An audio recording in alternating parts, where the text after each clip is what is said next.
Hello, everyone. Welcome to Brainwaves, a weekly forum where we discuss the psychological challenges facing us all in the world today through the lens of conversations with leaders in the mental health field about brain science and the real-life experiences that they have surrounding timely issues in the popular psyche.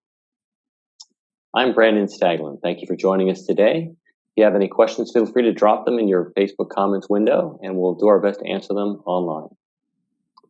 I started this webcast 9 years ago. As a survivor of schizophrenia, I thought it was important for the public, and especially those who experience mental health challenges, to understand the very real hope inherent in the science, the groundbreaking science being done by one-mind-funded scientists for bringing new treatments to people with mental health challenges every year. I also wanted the public to recognize the very real prospect of recovery as modeled by the stories of those who are now today living well, having gone through serious mental health issues. This weekend, families all across the country are celebrating Mother's Day, whether gathering around a traditional brunch table at home these days, or in a group with a cyber chat. Families everywhere are trying to form meaningful connections, even though they can't necessarily be physically with their loved ones, their mothers, their grandmothers, their sisters, their aunts, their daughters, in person. So how do you provide support and care in these very challenging times to people that you love? Here to discuss this are two people who have their own lived experience with caregiving and receiving in the darkest of times. Cinda Johnson is a professor at Seattle University, where she's a leader in the field of special education for individuals, young individuals with disabilities, including mental challenges, and she's also a mom. Linea Johnson is her daughter. She's also an international mental health advocate, and she works at the Americans with Disabilities Act National Network, and she is an author as well. And together, Cinda and Linea have written Perfect Chaos, a daughter's journey to survive bipolar, as Linea has bipolar, and a mother's struggle to save her. Cinda and Linea, thank you so much for being here. Thank you. Thanks for having us. Absolutely. Good to see you again.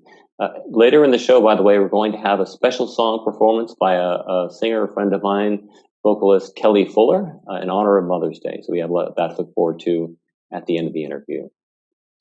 So let's go into the interview now. Linea, how did living with bipolar disorder lead you to become a mental health advocate? Well, I think from the very first moment of my first hospitalization is when it started, I immediately saw the discrepancies and the disparities in the healthcare system. I saw that I had privilege, I had financial stability, I had my family, my amazing mom and family and health insurance. I was told I didn't look like someone who had mental illness, which I think is really grounded in racism and classism, ableism, etc. And I was able to get treatment that a lot of patients weren't. I got a bed. And even in my suicidal state, I couldn't live with that. And I think at that time, right in the ED, I just decided I needed to do something. I didn't know what yet. I didn't know how. But I couldn't let people feel alone. And I just wanted to make a difference from them. That's so great. I remember reading that section of your book and feeling so inspired, and how much I admired your selflessness in what you were feeling and thinking at that moment, wanting to help others who are not as fortunate as you, even though you were in such an ill state at that time. I really admire that in you. You also talk a lot in the book about what it feels like to suffer from bipolar disorder and feeling the need to be perfect. Do you think those two feelings are related? Absolutely. Well, maybe not for everyone, but I've always been a perfectionist. And I think that it's especially hard being a perfectionist who lives with not only an invisible disability, but also one that's cyclical. So sometimes I am a mess and sometimes I am fine. Sometimes I'm very high functioning and other times I can't do anything. So I think that perfectionism really rears its head when I'm doing well. It's almost like I try to show my competency during that time. So I push extra hard to achieve more and to be more perfect the times that I'm well, which is actually kind of counterintuitive because the more I push, then I just get sick again because it's too far. So I think with my perfectionism and bipolar, ultimately it's really just that process we all have of acceptance and fighting that self-stigma to try to prove that, you can be competent and live with a mental illness or a disability. But, it's a work in progress. Yeah, it's beautiful. You can understand that if you accept it, then it gets easier. You don't have to accept who you are, that is to say, it gets easier. And your modeling of that has helped me too in my own recovery. Reading your book, reading as well Ellen Sax's book about her experience with schizophrenia, Center Cannot Hold: My Journey Through Madness.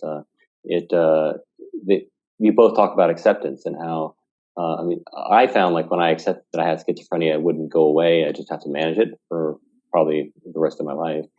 It helped me a lot. Things got easier. Did you kind of have a turning point like that in your experience? I kind of feel like it's a roller coaster.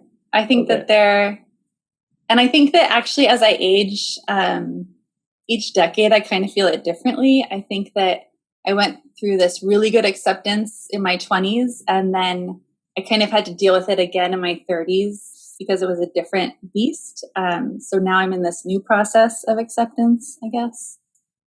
I get it. I get it. Yeah. Sometimes I feel regret that I lost years of life potential to the illness, but I'm very grateful to be doing what I'm doing now. Great.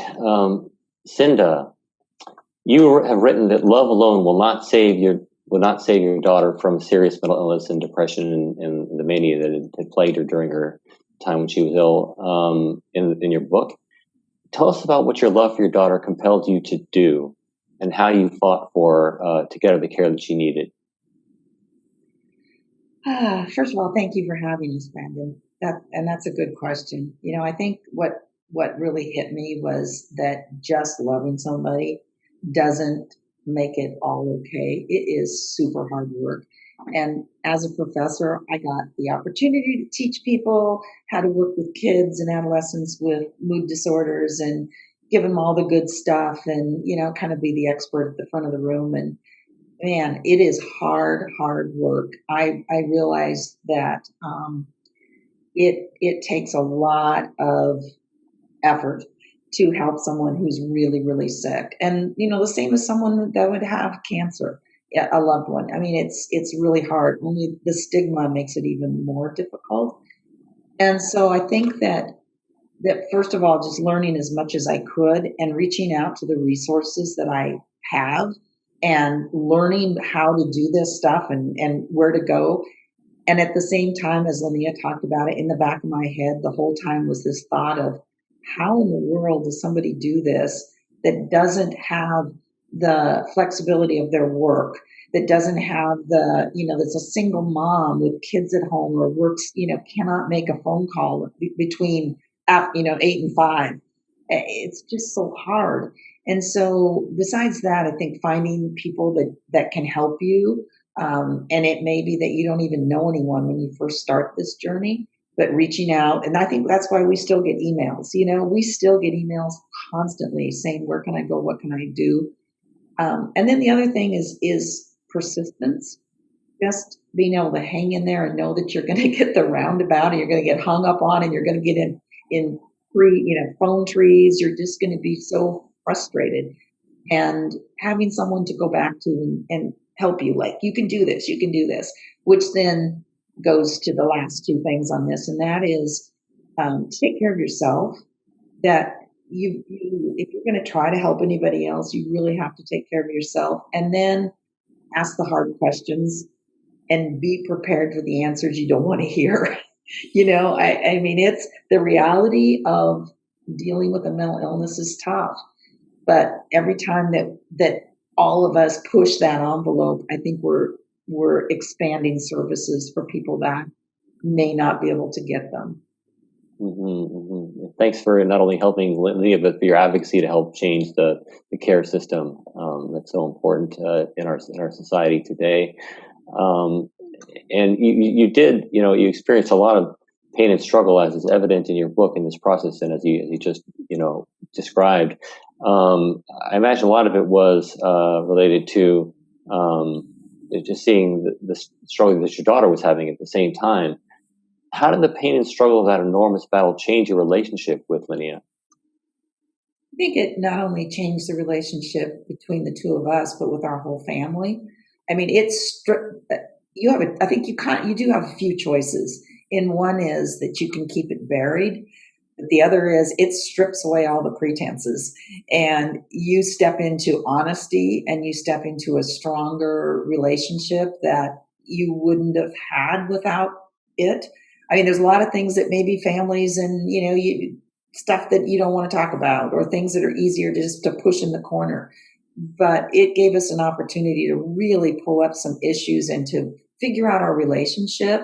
And it grew. I think I'm really excited about where we're at, because it did start when somebody's so sick they can't even pick up a phone to call a doctor. Somebody needs to help them because they're really, really ill. But then as that loved one, as Linea moved into independence and taking care of herself, I moved into mentoring. I moved into partnership. I moved into learning from her. It really has strengthened, I think, our relationship. And again, Linea and I are so honest with each other that if I didn't feel safe saying this and her saying, well, Mom, actually it hasn't, she would tell me that. I mean, our relationship is so honest that it sometimes is painful, but I think it's because of this monster that we fought together, and that ultimately Linea won the battle, and it keeps snapping at her, but she's doing it. So would you agree with me, Linea? Definitely. Yeah.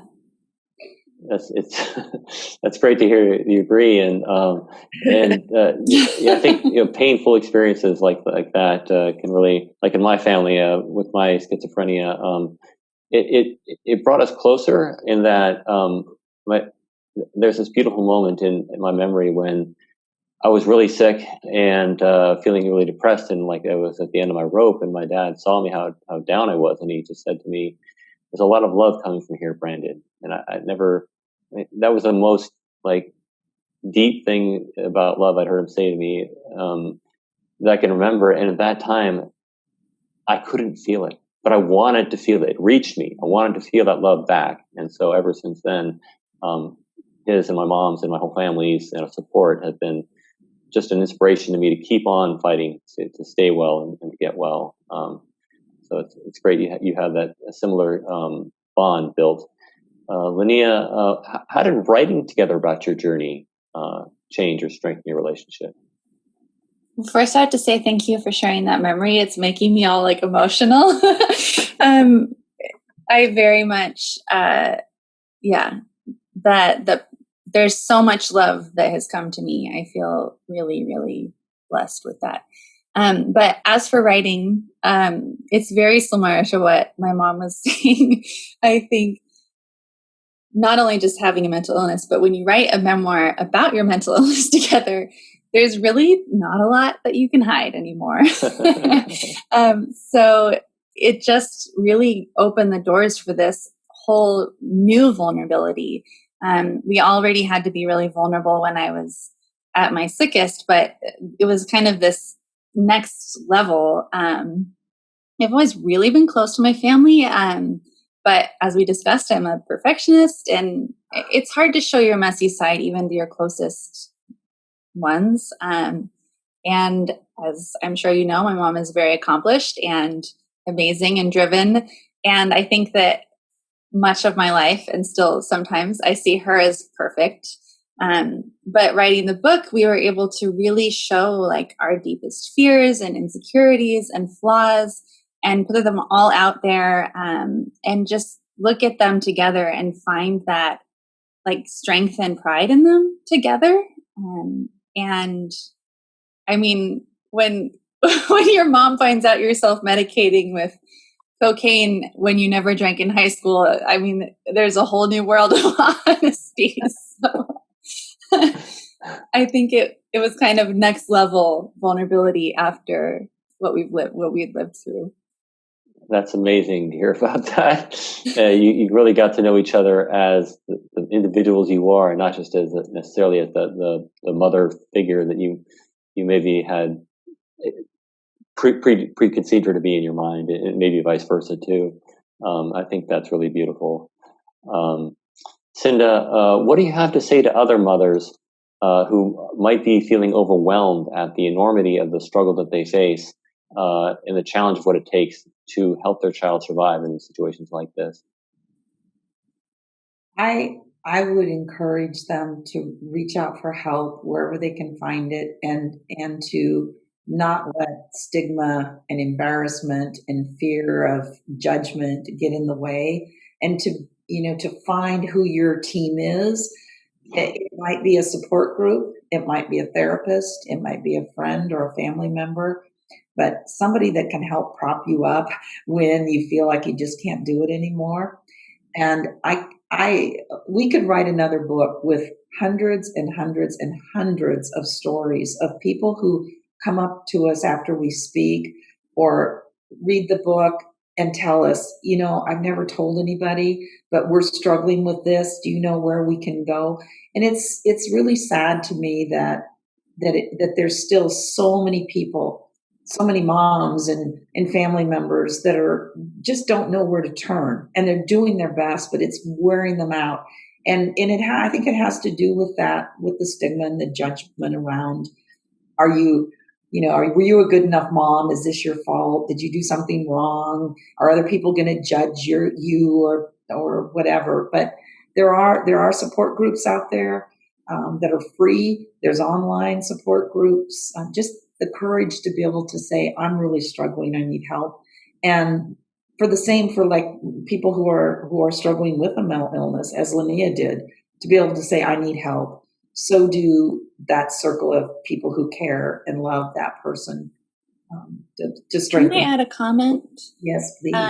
I think that the other thing that I don't want to speak for you, Mom, but that I noticed is that there's not just judgment, are you a good enough parent? There's also judgment, are you parenting too much? And it's like no matter what you do, it seems like you can't win. Are you coddling them? Are you too absent? And I think that it's finding that balance and trusting yourself. And I feel that I've watched my mom be able to just kind of wade through that water as well, and trust herself, knowing that she's a good mom and caregiver. But that was a really important piece, though, that she said, because I actually had people say to me when Linea was so sick in Chicago, and she came home and then she went back, and they would say to me, like, shouldn't you let her go, or not support her so much, or maybe you're doing too much. And in my head, I was like, what if it was my other daughter who is in the midst of chemotherapy for breast cancer? No one would say that to me. No one would say, are you doing too much for her? Let her strengthen herself and toughen up. But, people did say that. So I think, having other people that you can talk to and really knowing where that's coming from, that judgment. So thanks for adding that, Linea. Yeah, there's such a double standard related to physical and mental health conditions in the traditional, view of mental health conditions that we have in our society, and hopefully we're going to change that. But do you think, have you seen the needle move on stigma and discrimination based on, say, the work that you've done and work that others have done on trying to reduce stigma and improve acceptance and empowerment of people with mental health challenges? No, I think I actually thought about that in another one of the questions. And yeah, I do. I think we've come a long ways. I don't think it's every community and every family. And, I think there's a lot of places across the country and the world that there's still so much stigma. And as we're talking about parents, I'll just throw this piece in from the school perspective. If a parent's child is sick with leukemia, there's a casserole brigade helping that family. But if you've got a child who's exhibiting really severe behavior problems at school, and they're not coming to school, and they're, when they're there, they're in detention, and, it's all the mental health stuff. That mother is not getting casseroles. They're getting judgment and blame a lot of the times. So there's still a lot of work to done. But but what I'm excited about is there are young adults and teenagers that are involved in this push for more acceptance, and that to me is the hope, which is another one of your questions, maybe. Okay. Well, I'll get to that soon. Great. Well, thank you for telling it like it is. We're talking about mothers and daughters and the power of the caregiving relationship with Linea Johnson, an author and international mental health advocate, and Cinda Johnson, an author and professor at Seattle University. Together, they've written Perfect Chaos, a daughter's journey to survive bipolar and a mother's struggle to save her. This is One Mind Brainwaves. If you'd like to learn more about One Mind, please visit onemind.org. On with our questions. Linea, today in the ongoing management of your mental health, do you find that you rely more on self-care, or is the love and support of your family and the people who love you as more important, or would you say they're both important? That is a great question. I think both. I think they're both very important. As we've talked about, I'm really lucky to have this fabulous support team, not just my parents, but my sister and brother-in-law and my wonderful husband. And I've been really lucky to feel that I pretty much always have someone I can call or someone that I can lean on if I need it. But I think in some ways it's also been a bit detrimental, just because it didn't really force me to really trust myself. And that's kind of the next journey that I'm on, is trusting myself in a crisis. Unfortunately, my parents aren't always going to live forever. We're not always going to have people around. And my husband is a physician assistant and essential worker right now. So he spends many days in the hospitals, and I spend days at home. And in the beginning, I spent the first month living with my parents because it just helped cut down on stress for all of us. I was concerned about my anxiety and depression. Josh was also concerned about that and bringing something home. And that was really wonderful and super helpful. But now I've come back, and I've really had to work on finding that trust in myself. And I'm really great at self-care when it comes to taking my meds or exercising, doing those kinds of things, taking a mental health day. But that piece of really acknowledging that you know what you're doing and acknowledging your skills is something that I've actually been happy I've been given this time to work on, and to know that I can get by on my own also. This is really resonating. I feel a lot of the same feelings. Thank you for describing that, sharing that. Cinda and Linea, it doesn't take a chronic mental health condition or any kind of chronic health condition for the stresses and challenges of our lives to weigh on our mental health and take a toll. We're witnessing a real tsunami of psychological fallout from the coronavirus crisis. What did you both learn from your experiences that could help people out there manage the emotional and mental minefield that we're all experiencing now? Do you want to go first, Linea, or would you like? It says Cinda, then Linea. Oh, okay. All right. I'll go first because then she'll follow up and have a really profound response. I think just very matter-of-factly to know symptoms, to know that if you are experiencing depression or anxiety or trauma or PTSD, which, it's all out there. I mean, we hear it every day with the students at my university. And to know what those symptoms are and to reach out and get help. And on kind of the big picture for me, what's helped me is something that happened when Linea was her sickest, and it was actually on Mother's Day. And she was hospitalized for the first time on Mother's Day, and she wasn't hospitalized that day, but she was in the hospital that day, and she was waiting to be moved over to Harborview to have ECT. electroconvulsive treatment. And it was an awful day. And she played me a song on the guitar, and, we had food. And then she said, "You guys have to leave." She said, I don't want to be with you. I just feel so horrible. And we were both just, new into this illness and just feeling horrible. And we went for a walk, and we went out into the huge cedars of the botanical gardens, and we were out there in the cedars, and I just got this overwhelming feeling of what a small little speck on both the planet and in both the timeline of the world that we were.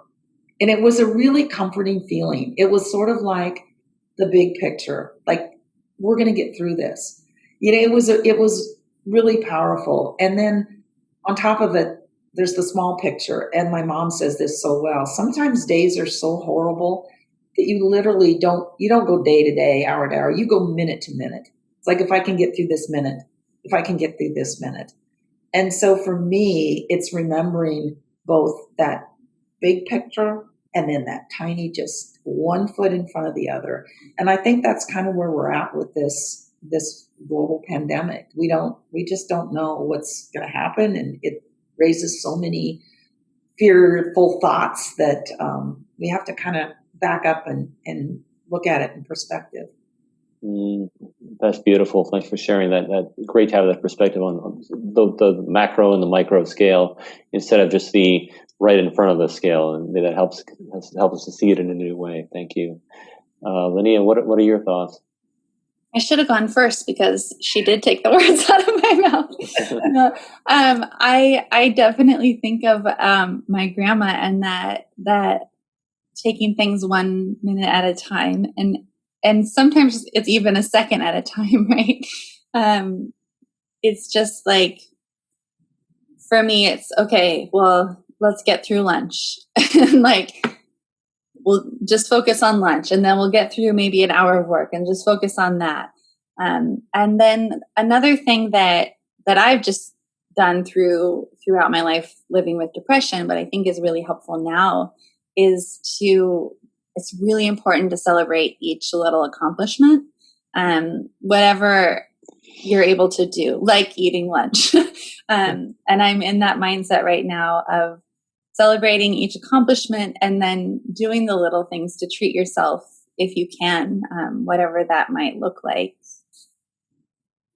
Good job. You got out of bed. Oh yeah.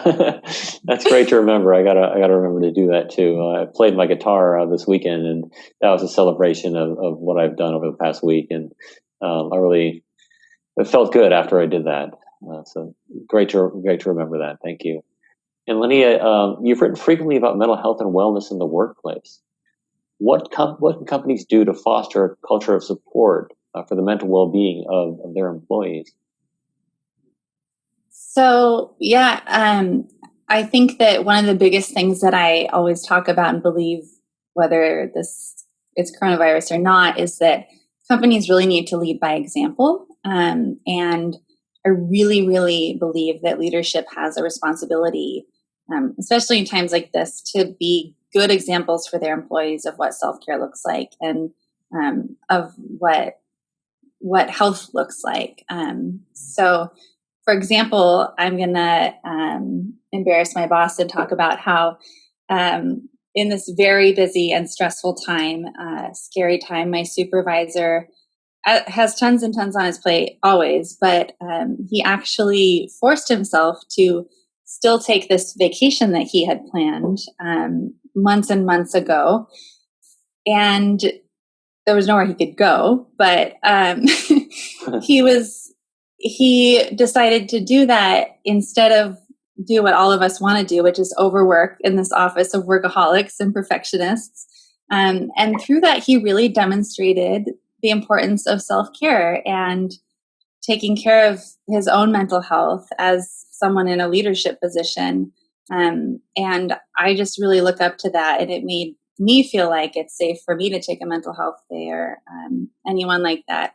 And I really think, it makes us all better coworkers, more productive, more innovative, when we're able to take care of ourselves. And then another thing I think it's really important for companies to do, and for just individuals, it's to acknowledge right now is not normal, right? We're not working as we normally do. We're not able to function as we normally do. And everyone is struggling in totally different ways that we can't even comprehend. One person might be with 2 little kids at home trying to work at home.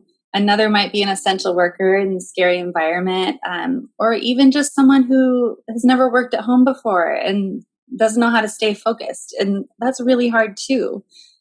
So just acknowledging that it's not a normal time, it's hard right now.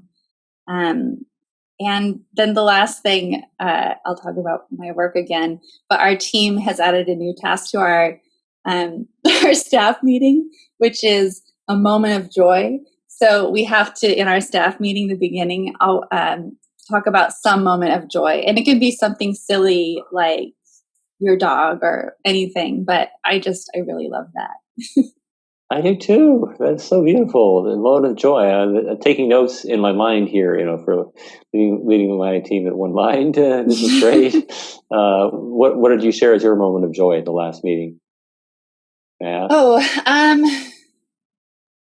I can't even remember. Oh, it was one of our coworkers' birthdays. So so I used the Zoom background to put a picture of Taylor Swift behind me because she really loves Taylor Swift. Oh, great! That's so thoughtful of you to do that. Yeah, I like Taylor Swift too. She's a great singer. So great. Well, thanks for sharing that. Appreciate that. So, Cinda, you're a leader in education for young people with disabilities. What can schools and communities do to encourage the development of emotional intelligence and resilience among young people?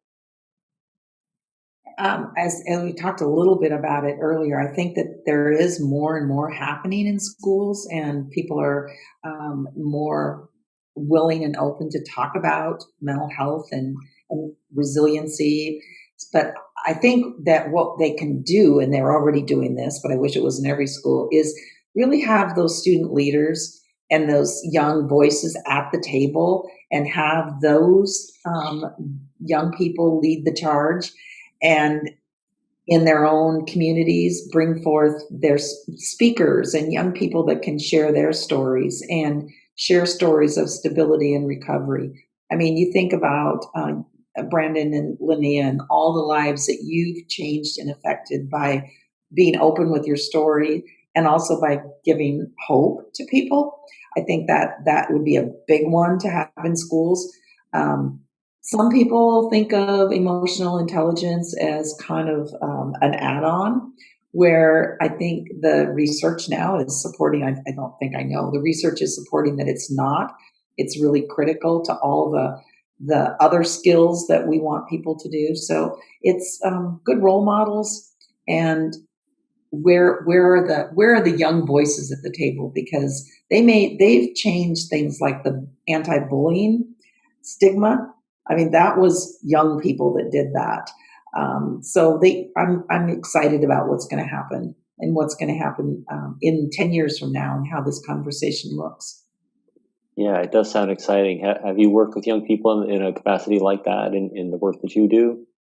Yeah, there are.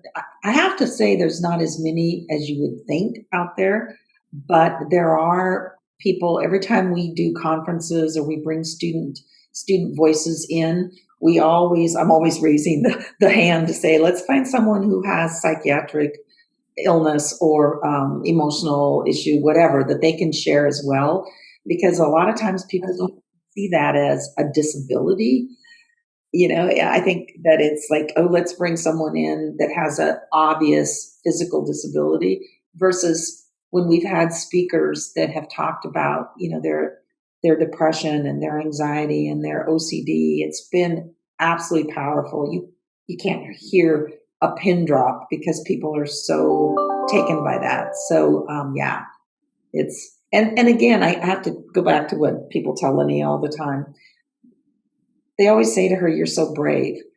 And I remember, and I say this to young people, I say, my daughter says, she responds to them, "I want to live in a world where you don't have to be brave to talk about having bipolar disorder, living with bipolar disorder. You don't have to be brave to say I live with schizophrenia.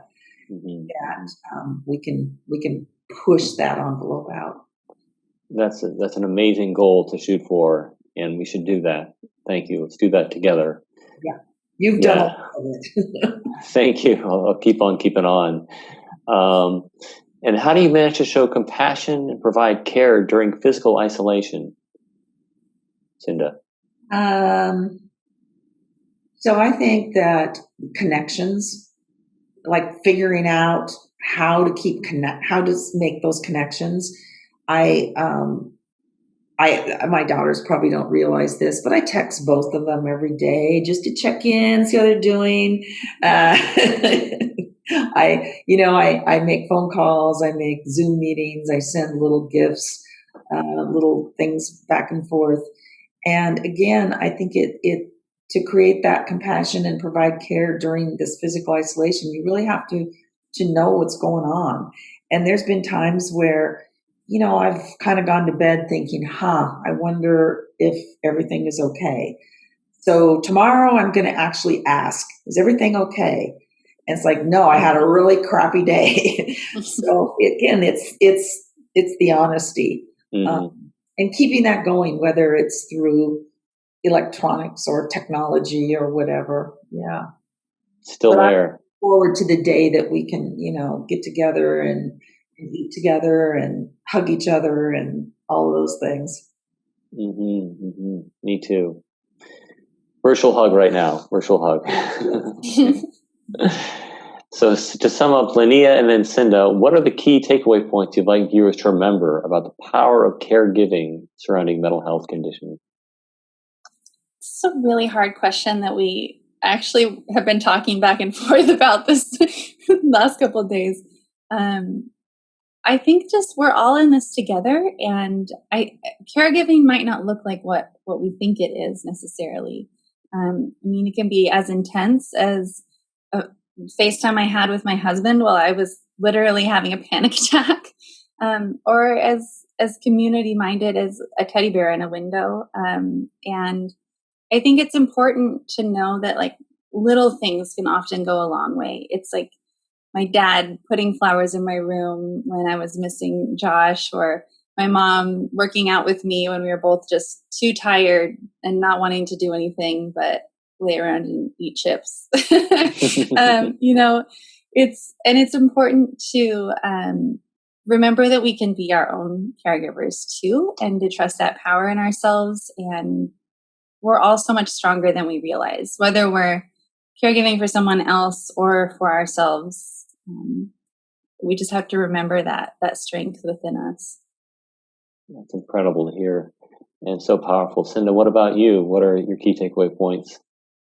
So the question is, what are the takeaway points for the power of caregiving? And yeah. You, Brandon. I mean, you and all the people that we're connected with, and just knowing that you can reach out and we're in this together. And I'm going to feel much better after this is over because we've made this connection. But in addition to everything Linea said, because she went first, is that I encourage all the viewers and people participating in this think about a couple of people that maybe don't have anyone to reach out to, or anyone that drops them a little gift on their front porch, or anyone that sends them a card in the mail, and just check and see, are people doing okay? And if I've got a little thing of cards, I didn't do this myself. I learned this from one of the people who work for me.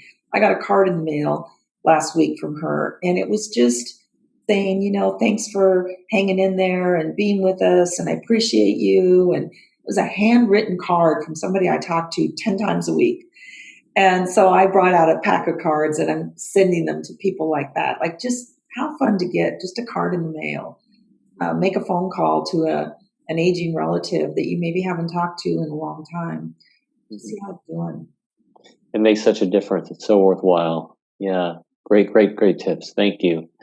And then finally, and you've touched on this a little already, Cinda and Linea, but what gives you hope during this tough time of great human and economic despair? I guess I'll go first. That's fine. I just really watching communities working together and coming together to support one another in ways that I feel like I haven't seen in a while. It's just been it's been pretty beautiful to watch that kindness that can exist in humanity when we all can really remember that we're humans and we need each other. I think that's given me a lot of hope is watching all these strangers come together to support one another. Yeah, beautiful to see that. Hope that will continue. Cinda, what about you? Anything else to add? I think the same that Linea said, and I see that every day on our daily walks, that people that probably we've never even spoken to before are all saying hello to each other, and people are noticing each other. And I think we're also seeing the greater disparity between people who have privilege and people who don't. And I'm very hopeful that we're acknowledging that, and we're seeing that people who are sometimes living on the fringes in economic despair are now essential workers. And, the ones that are out there doing the hard work of keeping our grocery stores open and driving the trucks and picking the vegetables. And so my hope is that we all recognize that we are intimately connected on this planet, but what is good for one of us is good for all of us. And I think this is a chance for us to really strengthen that. And we can grow, learn from this and grow. It's wonderful. Thank you so much, Cinda, Linea, and viewers. Thank you too. You can post questions on oneline.org/brainwaves, following up after this chat is done. And to Cinda and Linea, both of you, happy Mother's Day, and happy Mother's Day to all the caregivers out there. Thank you. Thank you, Brandon. You're welcome. Thank you for joining us. Likewise. Yay. Virtual hug. You're welcome to stay on, but please mute and hide your camera while we have Kellie come on. Thank you. Okay, Kellie, now it's time for you. Up next, we have a real treat for you. She's a vocalist whose smooth singing style has been compared to a warm embrace. She's also a mother. We're so lucky to have her with us today. My old friend, Kellie Fuller. Welcome to Brainwaves. Thank you, Brandon. It's just a pleasure to be here. I was real excited when you reached out. Good. Yeah, so it's an honor to have you perform for us today, our own performance on Brainwaves. Thank you so much. My pleasure. You bet. So how will you and your family be celebrating Mother's Day this weekend? Well, Brandon, we thought we'd stay home. Sorry, that was a bad joke. You know what? Honestly, I said our son is in the Air Force, and I haven't seen him, and I guess we're getting close to a year. And I said, if I can just have a FaceTime with my son, and that would be great if that's possible. And then my daughter's here, so beyond that, everything else would be icing on the cake, so to speak. Just to be able to spend some time with my kids. Things that really matter. Yeah, I mean, traditionally, the family will make me some kind of fancy breakfast, and which I appreciate because I'm vegan. So they make things that they don't really, often do, like scrambled tofu. But we'll see. That's not important. All right. Well, it sounds yummy. I hope you enjoy your scrambled tofu on Monday. Thank you. Yeah, you bet. Okay, and tell us now about the song you'll be performing for us, the Stevie Wonder classic about a new parent-child relationship. What does the song mean to you? Why is it special to you? I mean, it's just that it's about that feeling, when I'll just speak for myself, but I think it's kind of universal with a lot of parents. When you have your first baby, especially, you kind of just stare at it and go, "Wow, we made that." There's such, and I will say, the love that I feel for my children is a love that I've never experienced before them. And it's just this feeling like you do anything for them. And there's just nothing more important, than taking care of your kids. And I don't think it's just a mother thing. I'm sure it's a dad thing too, but it's Mother's Day. So we'll go there. So yeah, it's just the song is about just kind of that, isn't she so beautiful? Isn't she just incredible? Look at her, you know, and I think that's how most new parents feel. That is so beautiful. Thank you, Kellie, and thank you for being ready to perform the song for us. I can't wait to hear it. Yeah. So, Kellie, shall we hear your song? Yes. Please. So, of course, because we're sheltering at home, I don't have access to any of my wonderful musicians. I'm using a background track. You can find them on YouTube. I just want to give them a little plug. It's Acoustic Club. It's like acoustic, but then just one C in the middle there, Acoustic Club. So you want to look them up. And let's see if we can make this work.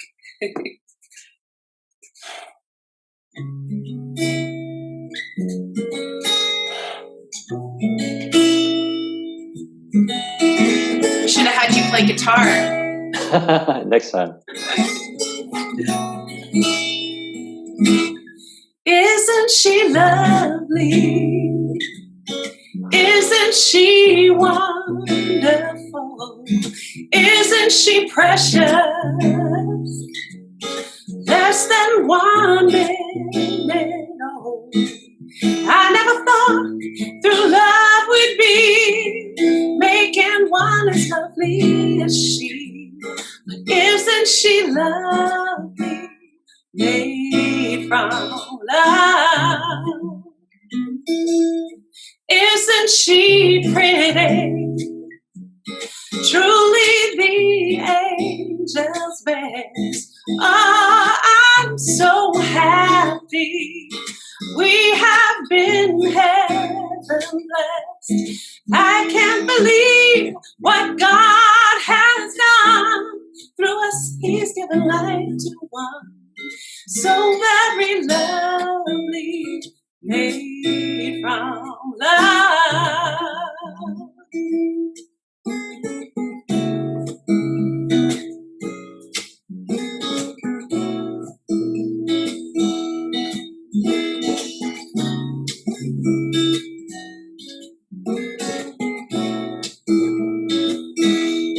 Oh, I can't believe what God has done through us. He's given life to one so very lovely, made from love.